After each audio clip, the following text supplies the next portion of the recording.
let's talk about what does it take in order to create a deep state, Sebastian? Determination and organization and a lot of useful idiots, as Stalin used to say.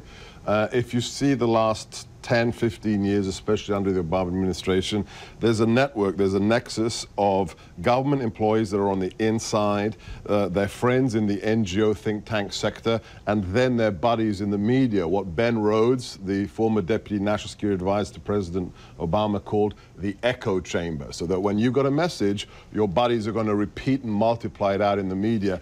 But at the end of the day, dedication and organization is all it takes.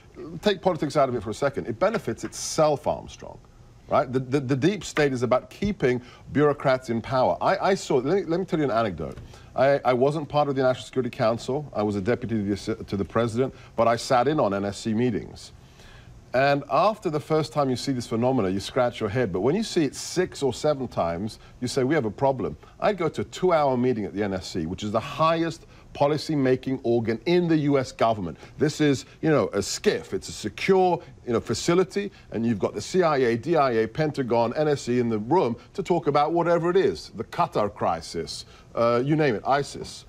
And I'm listening there as a political appointee for 2 hours, and nobody, not on the outstations, not in the room, mentions the president's name once, or what the president said yesterday in front of Congress, or in Warsaw, or in Jerusalem, and never mentions the president's objectives. Now, let's think about that for a second. That means that the GS-15 or the SES in that meeting thinks what? I know better than the man elected to be the president, because I've been here for 20 years, and guess what? After he's gone, I'm still going to be up in this position. That's absolutely right. That's the deep state. And then I have to remind them, hey, guys, did you hear what the president said yesterday about X and Y? And they go, well, yeah, well, kind of, but we're already discussing another issue. That's the deep state, Armstrong. And that's why the president is under attack. There are these agencies that are more powerful than the president himself, President Trump. They are his enemy. How important is it for you to have dirt on someone, and what role do judges play in the deep state? Well, that's the way you keep everybody under control. You've got these national security agencies who, in fact, are the deep state. They're more powerful than the President of the United States, him or herself, because they do have the dirt on people. We know that the NSA keeps information, telephone calls, internet communications, everything for 5 years. They can call it up and use it, and it can be used for coercion and blackmail. And that's the way you keep the people under control. And then, of course, you have the judiciary. I've been a trial lawyer, as you know, for 40 years. And these judges, particularly in D.C., they're very political. They're chosen, 90% of them now, by President Clinton or President Obama in the federal court here. And they have to pay back the people that got them their jobs. And they may want to rise to a higher court or another appointment. So consequently, you have the intelligence agencies and judges also perpetuating a deep state, which is at this point highly leftist.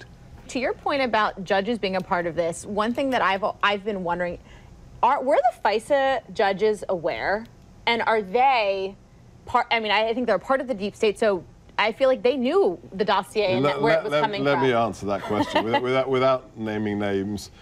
There are several FISA court judges, and the Foreign Intelligence Surveillance Act court system is classified. It's a secret court. There are several judges right now who are very angry because they were lied to by the DOJ and the FBI at the highest level, who hid, for example, exculpatory information when those warrants were being requested. So, you know, I'm sure, you know, we know there are judges that are bent from, you know, the history of the world. Sure.